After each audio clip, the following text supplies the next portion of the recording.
मोहम्मद इस्माइल साहब हैं, 38 साल एज है इनकी, लिया से हैं ये। जी।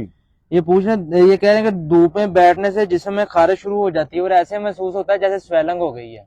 आप प्यारे भाई, आपकी ना बॉडी में तजाबियत बढ़ गई है, आपके खून में तुर्शी यानी तजाबियत एसिडिटी ज्यादा है, जिस वजह से आपको ये मामला होते हैं। चंद दिन सरसों के तेल की मालिश कर लें, इससे बड़ी और कोई चीज नहीं। चंद दिन सरसों के तेल के साथ मालिश कर लें और अपने खाने में चुकंदर का इस्तेमाल बढ़ा दें, गाजर का इस्तेमाल बढ़ा दें। आयरन की जब मिकदार ज्यादा होगी तो ऑटोमेटिकली आपकी एसिडिटी का लेवल जो नीचे आ जाएगा। इसको हो गया, आप में कहते हैं आपको थोड़ी सी गर्मी है या इस तरह कर ले, लस्सी, पर लस्सी वो होनी चाहिए जो चाटी वाली है, उसमें नमक डाल के 2-4 दिन 5 दिन पिए, अल्लाह के हुक्म से इंशाल्लाह ये आपकी हालत चेंज हो जाएगी, आप बिल्कुल ठीक हो जाएंगे। दवाइयों की तरफ जाना ही नहीं है। या तो गाजर का जूस, चुकंदर का जूस और लस्सी जो है चाटी की, ये प्यारे भाई इस्तेमाल करें। आप लिया के रहने वाले पिंड के बंदे, आप इस्तेमाल करें, अल्लाह आपको शिफा देगा इंशाल्लाह, किसी दवाई की आपको जरूरत नहीं पड़ेगी। जी आप साहब। ये सदफ है, ये पूछ रही है नजर कमजोरी का मुजर्रब नुस्खा बताएं जो शुगर और बीपी वाले मरीज भी इस्तेमाल कर सकें। अच्छा, देखिए जी, मैं पहले बताया करता हूं कि सौंफ ले लें, थोड़ा सा भून लीजिए। सदफ बेटे, अगर इस चीज पे आप गौर करेंगे ना तो इंशाल्लाह चश्मा भी लगा होगा तो मेरे रब के हुक्म से ना उतर जाएगा। नजर करीब की है, नजर दूर की है, मेरे अल्लाह के हुक्म से ठीक हो जाएगी। आप हस्बे जरूरत आप एक पाव सौंफ ले लीजिए, उनको अच्छी तरह थोड़ा सा भून लीजिए। भूनने के बाद उनके मगज निकाल लीजिए, उनको चावल भी कहते हैं सौंफ के, वो निकाल लीजिए। पुरानी खवातीन सबको पता है, नहीं पता हो तो आप गूगल पे, यूट्यूब, कहीं भी आप रिसर्च करेंगे आपको पता चल जाएगा। थोड़ा सा भून के उनके चावल निकाल लीजिए। जितने चावल हो उतनी मिकदार में चारे मगज, उतनी मिकदार में चारे मगज जो है ना उसमें डाल लीजिए, पाउडर कर लीजिए। सुबह शाम एक एक चम्मच चाय वाला छोटा टीस्पून जो है ना, ये पानी के साथ, दूध के साथ, चाय के साथ लें।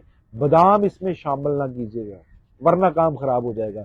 दो चीजें, चारे मगज, 4 किस्म के मगज हैं, और सौंफ, इनके जो चावल हैं ये हम वजन होने चाहिए। ये दोनों पाउडर कर लीजिए और सुबह शाम जो है ना एक एक चम्मच, अगर ज्यादा भी खाना चाहे तो आप खा सकते हैं। बिस्मिल्लाह पढ़ के इस्तेमाल करिए, 1 माह इस्तेमाल कर लें, नजर उकाब की तरह हो जाएगी मेरे अल्लाह के हुक्म से इंशाअल्लाह फज़िल्लाह। जी सर।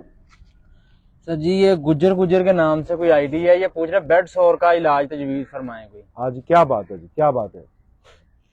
गुजर साहब, बेड सोल किसी भी पेशेंट को उस वक्त तक होता है जब वो एक अरसा तक जो है ना वो चारपाई पर रहे, बेड पर रहे, लेट लेट के बेड सोल हो जाता है।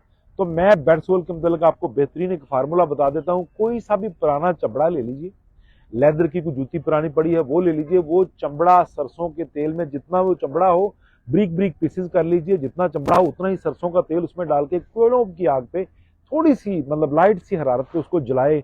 जब वो चमड़ा बर्न हो जाए, ये चंबल के लिए भी, बेडसोल के लिए भी ये बेहतरीन और आखिरी फार्मूला है। जिस मरीज को एक दिन ही लगाएंगे ना इंशाल्लाह, उसको बर्न करके फिल्टर करके रख लीजिए, और जब आप मरीज को उठाएं, लगाएं, लटा दें, 1 से 2 दिन लगाएं, इंशाल्लाह बेडसोल और चंबल का ये मुजर्रब इलाज है, अल्लाह के हुक्म से बेखता है, फायदा होगा इंशाल्लाह। बड़ी बड़ी दवाइयों से बहुत ज्यादा तगड़ा है। आंखें बंद करके चमड़ा जला के वो तेल लगाएं, इंशाल्लाह बहुत ज्यादा फायदा होगा अल्लाह के हुक्म से। गुज्जर साहब, इसको लाजिमी इस्तेमाल करें, बल्कि ये फार्मूला ही जिम्मेदारों का है, गुज्जरों का फार्मूला है। इस्तेमाल करिए, फायदा पाइए इंशाल्लाह फज़लिल्लाह।